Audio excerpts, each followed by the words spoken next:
YG 엔터테인먼트? 참 신기한 이름이죠. 이 이름만 들어도 설레는 글로벌 팬들이 있는가 하면 이름만 들어도 가슴이 철렁 내려앉는 투자자들이 공존하니까요. 오늘 이 이름이 가진 빛과 그림자를 숫자로 한번 제대로 해부해 보겠습니다. 자, 이 숫자 2023년에 YG가 벌어들인 영업이익입니다. 와, 블랙핑크 월드 투어가 그야말로 대박을 쳤죠. 모든 게 완벽해 보였어요. 그리고 이게 불과 1년 뒤 성적표입니다. 869억 원 흑자가 순식간에 205억 원 적자로 바뀌어버렸죠. 아니, 1년 사이에 1,000억 원이 넘는 돈이 그냥 공중으로 사라진 거예요. 도대체 YG 금고 안에서 무슨 일이 있었던 걸까요? 오늘 그 미스터리를 한번 제대로 파헤쳐 보겠습니다. 자, 이 1,000억 증발 미스터리를 풀기 위해서 우리가 추적할 단서는 총 6개입니다. YG라는 회사의 정체성부터 K-팝 전쟁터에서의 위치, 재무 상태, 그리고 미래 계획까지 하나씩 따라가 보시죠. 자, 첫 번째 단서. 우선 YG라는 회사가 도대체 뭐로 돈을 버는 곳인지 그 정체성부터 확실히 해야겠죠. YG는요, 1996년에 형기획으로 시작해서 지금은 블랙핑크 같은 월드클래스 아티스트를 통해서 전 세계를 움직이는 거대한 IP 제국이 됐죠. 그러니까 아티스트라는 원석을 캐내서 음악, 공연, 굿즈라는 보석으로 가공해서 파는 아주 정교한 콘텐츠 공장이라고 보시면 돼요. 바로 이 그래프가 YG의 비밀과 함정을 동시에 보여줍니다. 보세요. 2024년 1분기에 콘서트 매출 비중 고작 2%죠? 근데 이게 사실은 착시예요. 대규모 월드 투어가 없던 시기여서 그런 거거든요. 실제로는 바로 이 콘서트랑 관련 상품 판매가 YG 이익을 쭉쭉 끌어올리는 핵심 엔진이란 말이죠. 이 2%짜리 사업이 잠깐 멈추니까 어떤 일이 벌어졌는지는 조금 있다가 숫자로 바로 확인하게 되실 겁니다. 자, 이제 시야를 좀 넓혀볼까요? YG 혼자 싸우는 게 아니잖아요? 정말 피 튀기는 K-팝 전쟁터에서 YG는 지금 어디쯤 서 있을까요? YG의 무기는 아주 명확해요. 블랙핑크, 베이비몬스터. 이름만 들어도 아시겠죠? 이런 강력한 글로벌 IP. 그리고 YG만이 가진 그 특유의 힙합 스타일. 이게 서구 팬덤에 제대로 먹히거든요. 근데 그 칼날이 너무 날카로워서 부러지기도 쉽다는 게 문제예요. 몇 안 되는 아티스트한테 모든 걸 거는 구조. 재계약 시즌만 되면 회사가 그냥 휘청거리는 리스크. 이게 바로 YG의 치명적인 아킬레스건이죠. 다른 회사들이랑 비교해보면 그 위치가 더 선명해져요. 하이브가 여러 레이블을 거느린 군단이라면 JYP는 월드 투어에 특화된 특수부대 같달까요? 거기에 비하면 YG는 블랙핑크라는 아주 강력한 스나이퍼 한 명에 많이 의존해왔던 구조죠. 물론 이제 베이비몬스터라는 새로운 스나이퍼를 키우고 있지만 기본적인 전략은 같아요. 집중, 그리고 선택. 이게 바로 YG의 방식입니다. 자, 이제 회사 밖으로 눈을 한번 돌려보죠. 금리나 환율 같은 외부 환경, 과연 YG에게 순풍일까요? 역풍일까요? 그리고 YG는 어떤 미래를 그리고 있을까요? 다행히도 외부 환경은 꽤 괜찮습니다. 2.5% 수준의 금리, 이 정도면 팬들이 문화생활에 돈 쓰는 걸 망설이게 할 정도는 아니고요. 원달러 환율이 1,460원대, 이거 높잖아요?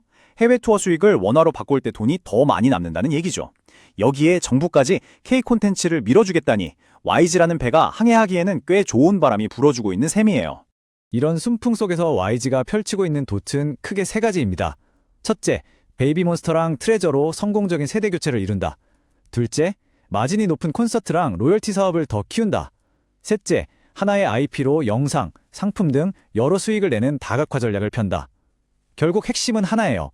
블랙핑크에 대한 의존도를 낮추고 좀 더 안정적인 수익 구조를 만들겠다는 거죠. 자, 이제 가장 중요한 시간입니다. 숫자는 거짓말을 하지 않죠. YG의 재무제표를 열어서 그들의 진짜 속사정을 한번 들여다보겠습니다. 바로 이 표! 이게 바로 1,000억 증발 미스터리의 정답지입니다. 2023년 블랙핑크 월드 투어라는 강력한 엔진이 켜지니까 실적이 그냥 정점을 찍어버렸죠. 근데 2024년 그 엔진이 잠시 멈추니까요. 바로 곤두박질 쳤어요. 869억 흑자가 205억 적자로. 이게 바로 소수의 아티스트 활동 주기에 모든 게 좌우되는 엔터 산업에 피할 수 없는 민낯입니다. 하지만 더 중요한 건 따로 있습니다. 회사의 혈액이라고 할 수 있는 현금 흐름이요. 2024년에 30억 원까지 발액을 보였던 현금 곡간이 2025년 되자마자 696억 원으로 다시 꽉 채워집니다. 이게 뭘 의미할까요?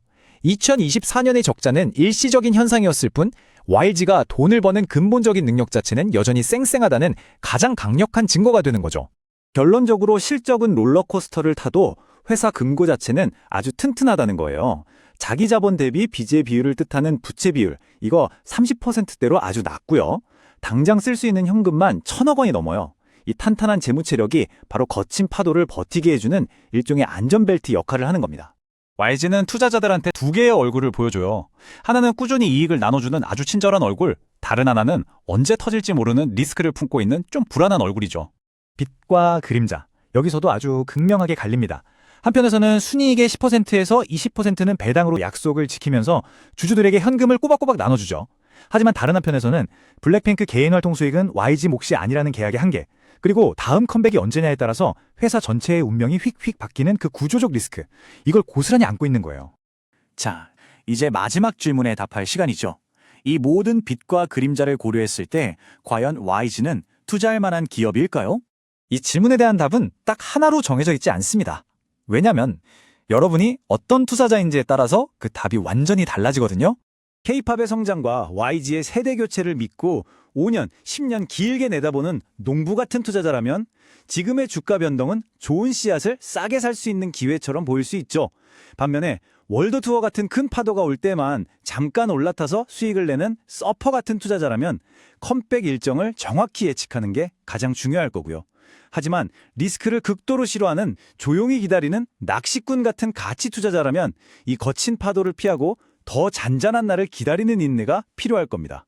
결론은 이겁니다. YG는 마치 슈퍼카 같아요.